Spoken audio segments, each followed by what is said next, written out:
Consider this. Today, worldwide, more than half of us live in cities. By 2050, the United Nations projects nearly 3/4 of us will. More and more, these bustling metropolises are becoming home. When did you start thinking about moving to the city? Probably about a month after I moved into the suburbs. Connie Curran remembers her years in the burbs as dull. Right, so I bought this house in the suburbs. They had a white picket fence. My sister saw it and she said, "You're on Wisteria Lane." Wisteria Lane. I said, "What's Wisteria Lane?" And it was a great house, and it was very peaceful. It was very homogeneous, and it was very boring.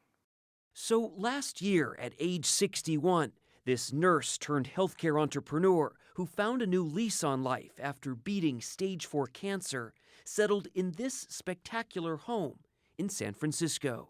When I saw that view, I thought, no, this is a city. And I also thought, and this is a neighborhood. I'm living life. This is life. This is the luxury of middle age. The luxury of middle age. The luxury of middle age is to move to the city? To move to the city and to enjoy the richness and the vastness of the things that are here. I hang around 24th Street and usually pick up some flowers, pick up some fruit. Curran says walking everywhere keeps her fit. In fact, studies show many urbanites are actually healthier and may even live longer. And they're environmentally friendlier too, because they drive less, live in smaller spaces, and use less energy. To offset her 3,200 square foot space, Curran takes it a step further. This is all run by solar power? Yes, yes. The natural light comes through and you let it right through the floor here. Right, goes through. A lucite stairwell in her 3-story modern home lets natural light penetrate, saving so much electricity that the utility company actually writes her a check every month. While Curran moved to this vibrant city for culture, if you just look around us in New York, author and Harvard economist Edward Glaeser says many folks moving to cities are just following the money because city workers earn 30% more than those in suburbs. Just look at Midtown Manhattan.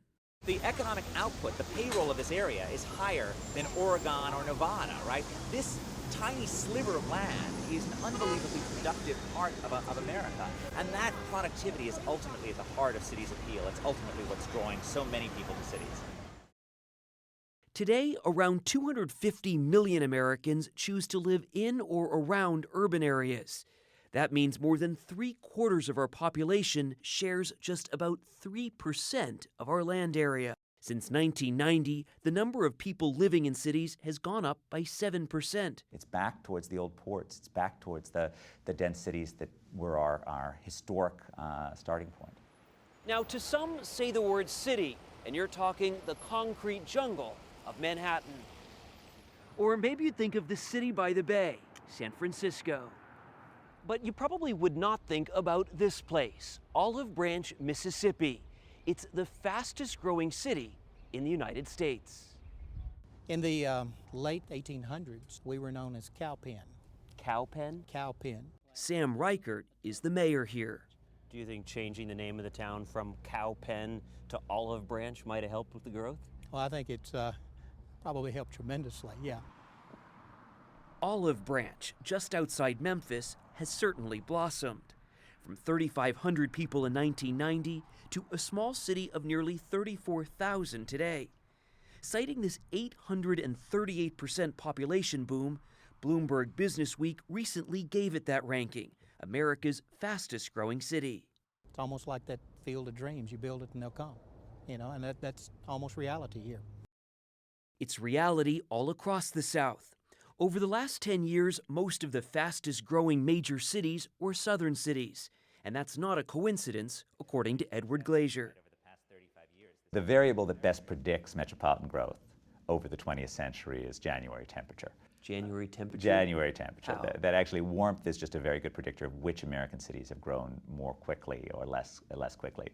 And in some sense, you want to think about this as America in 1900 was built around this great transportation network of the Great Lakes and the railroads. And as it became cheaper to move goods over space, people got to move to the places that they wanted to move to. Randy and Shannon Taylor moved from a smaller town in Mississippi to Olive Branch back in 2002. They wanted better schools and more amenities, along with an affordable cost of living.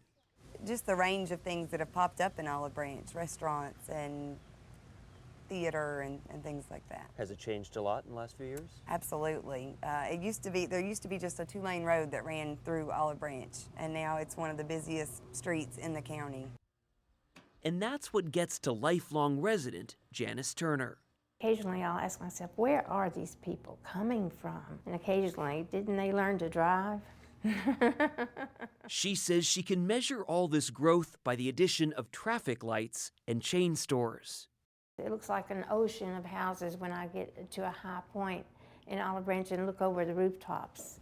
And that's sort of startling to see. When we think of booming population growth, we might not think of Olive Branch, Mississippi, but should we? Sure, we should. We should be thinking about so much that's exciting that's happening in the middle of America, that's happening in those areas that are able to combine metropolitan productivity with cost of living. Cities of all sizes, giving folks like Connie Curran a chance to redefine where they live their American dream. I think it just is a way of revitalizing and re-energizing, and in a way, counting your blessings. And a city can make you do that, Hey, feel that? all the way. I think the city does that. City living helps feed your spirit, feed your soul.